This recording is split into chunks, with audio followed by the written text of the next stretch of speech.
You're in escrow. Congratulations. Now there's a couple things you ought to know about this next phase, or rather the closing phase. Here's what you need to know. Now we've written an offer and it's been accepted that we'll close in 30 days. However, that closing date is merely a goal. We have to stick to that goal as best we can.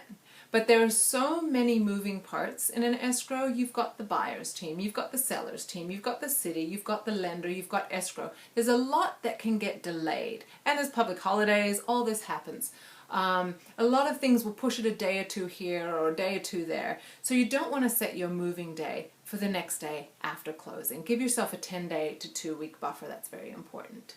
The second part of this video is to tell you what we mean by closing. Closing is basically a 3-day process. On the first day, the lender sends the documents, the loan documents, into escrow. You go in and sign them with a notary, and assuming your wire is already sent into escrow, of course, for your down payment and such. Then escrow sends that back to the lender. Day 2, the lender reviews it all and sends their wire into escrow. That's what we call funding. You'll hear that term from time to time. The third day is the recording day.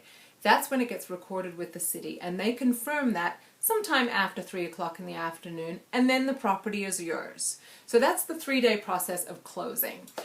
Now there's another element. I get asked this question a lot. Can we move in before the close of escrow? Well, actually you can't.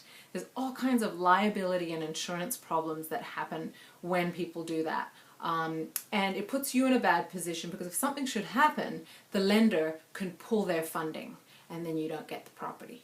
So it's very, very important. And thank you for listening. I hope you learned a little something, and I will see you soon.